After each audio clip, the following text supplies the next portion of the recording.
Udah, sekarang yang keempat. Ini waktunya ngaji cuma 30 menit kok. Yang ngerasa nggak ikut nyumbang nggak usah cerewet. Musuh yang keempat adalah setan. Nah, setan ini sepertinya dianggap sebagai musuh paling berat, padahal enggak. Setan itu musuh paling enteng, setan itu musuh paling ringan. Bapak Ibu, kalau pengen mengalahkan setan itu gampang. Ini pengakuan setan sendiri. Setan itu dibacakan ayat kursi, dia lari terbirit-birit, kebakar hangus dia.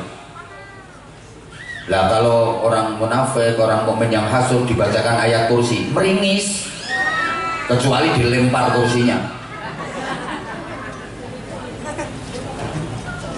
Saya itu kadang-kadang apa ya, kalau diem-diem itu saya mikir, ya Allah, kasihan setan. Loh, saya sering gitu loh, saya sering kasihan sama setan. Kasihannya gimana? Setan itu selalu jadi kambing hitam. Setan itu selalu jadi sasaran. Ada apa-apa yang disalahin setan. Coba ada manusia nakal, itu yang disalahin selalu setan. Itu orang kok sampai nyuri, katanya digoda. Itu orang kok sampai mabuk-mabuk, katanya kalah sama. Itu ada orang kok sampai zina, itu katanya gara-gara. Padahal setannya nggak ikut ngapa-ngapain. Loh, setan itu nggak ikut berbuat, setan itu cuma mengojo-ojoi. Apa ya? Cuman memprovokasi, membisiki aja. Alladzi yuwaswisu fi sudurin. Setan itu hanya memprovokasi aja. Setan nggak ikut berbuat, tapi selalu jadi sasaran. Loh iya, ada orang korupsi sampai triliunan. Itu kan setan cuman, ayo korupsi, aman-aman. Ayo korupsi, aman. Orangnya kok korupsi bener, setan cuman yes, berhasil. Sepeser pun setan nggak ikut menikmati hasil korupsinya, tapi selalu dijadikan sasaran, katanya gara-gara setan. Coba ada orang mabuk, mendem, geliem, itu setan cuma provokasi. Ayo mabuk, mendem. Orang lanang, orang wani mendem. Lewangnya kok gelogok, setan ya yes, berhasil. Setetes pun nggak ikut nenggak setan, tapi selalu dijadikan sasaran. Kasihan setan. Ada orang zina, setan cuma provokasi. Ayo meting kering, ayo dah meting kering, aman. Orangnya kok kering, meting kering. Setan yes, berhasil. Setan nggak ikut meting kering, tapi selalu setan yang jadi sasaran, katanya gara-gara. Makanya saya itu kasihan sama setan. Ya Allah, Allah ya karim. Allahumma sholli ala Muhammad. 2. Berpikir pendidikan berarti mikir nasib negara. Masya Allah, saya ngaji masih ada yang makan. Ya Allah, ayo geragas.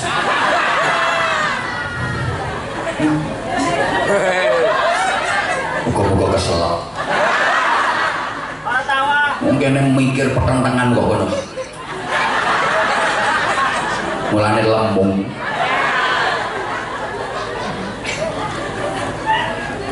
Mikir pendidikan berarti mikir nasib negara. Negara ini maju atau enggak itu tergantung pendidikan. Betul, pendidikan anak bangsa seperti apa itu yang menentukan nasib negara. Sorry ya, kalau bukan kita siapa yang mikir?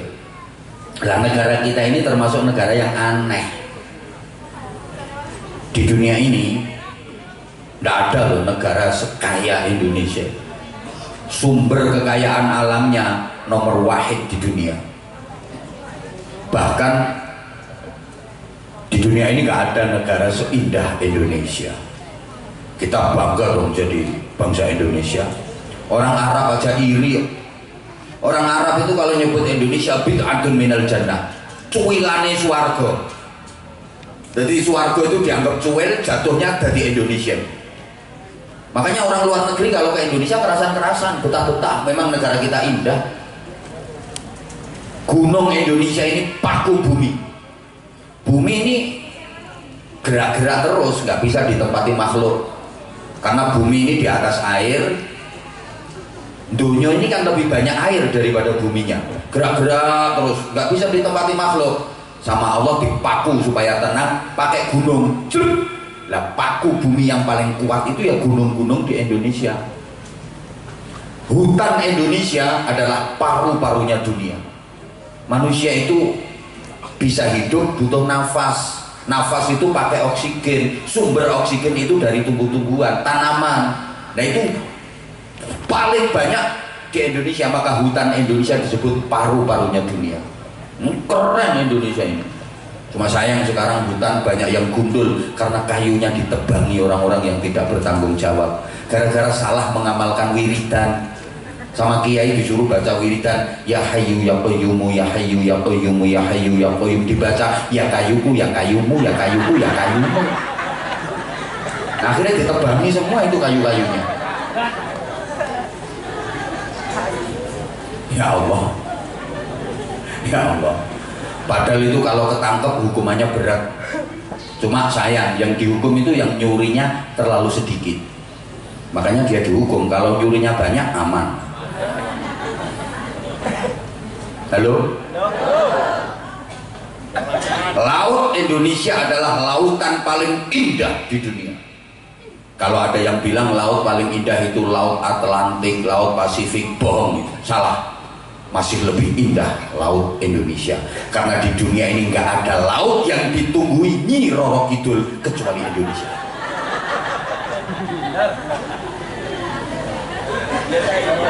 Duh. Iya ya. Oh iya. Kekayaan alam Indonesia itu nggak ada duanya. Semua kekayaan alam Indonesia punya. Mulai batu bara, tambang-tambang itu, nikel, perak, tembaga, perunggu, emas, minyak, gas bumi. Kata siapa paling banyak di Timur Tengah? Salah, paling banyak di Indonesia. Ini masih banyak yang belum diketemukan. Cuma sayang kita itu punya tapi yang mengolah orang luar, gitu loh. Ya lagi-lagi masalah SDM, masalah pendidikan, gitu. Kalau di dunia ini ada, di Indonesia pasti ada. Kalau di Indonesia nggak ada, berarti di dunia ini nggak ada. Contohnya buah khuldi, itu adanya cuma di surga. Di dunia nggak ada, maka Indonesia nggak ada. Selama di dunia ini ada, Indonesia punya. Orang Arab itu bangga punya binatang khas Arab padang pasir namanya onta. Lalu dipikir Indonesia nggak punya apa? Ada, berangkat ke kebun binatang. Kanguru, binatang Australia, Indonesia punya. Orang Arab itu bangga ada tanaman di sana yang disebut dalam Al-Quran wattini wazzaitun. Indonesia tin ada, zaitun ada, bahkan lebih lengkap.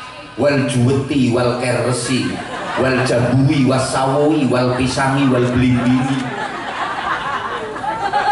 wal katesi wal ganduli.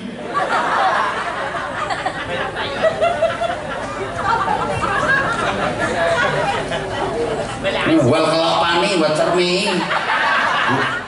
Lengkap Indonesia ini. Loh, mana ada di dunia yang seperti Indonesia? Tidak ada. Loh, kita harus bangga loh jadi orang Indonesia. Mulanya sama nggak usah kadang menggaya pengen Eropa, sidik-sidik bahasa Inggris, sidik-sidik bahasa Inggris, bangga pengen jadi orang Inggris. Ya minggat sana pindah ke Inggris. Ngapain ngomong Jawa isin bahasa Indonesia malu? Ngapain ngerti agama dikit nggak mau? Saya kamu aku pean nyonge Rika nggak mau. Ana antum ya khair pret irungu pesek ya khair ya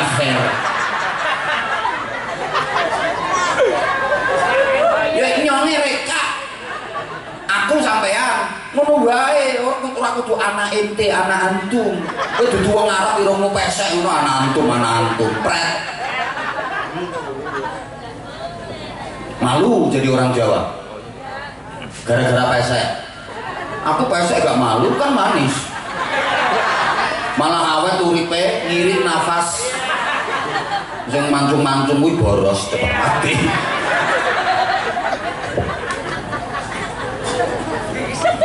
Tapi aneh Indonesia ini, kaya dengan sumber kekayaan alam, tapi kok negaranya miskin, utangnya kok banyak, sampai sekarang mau nggak lunas-lunas, andalannya utang, gak pemimpinnya, gak rakyatnya, hobine. Lah ini gara-gara pendidikan. Siapa yang mau memikirkan pendidikan kalau bukan kita? Ngono lho. Terus nyumbang pira,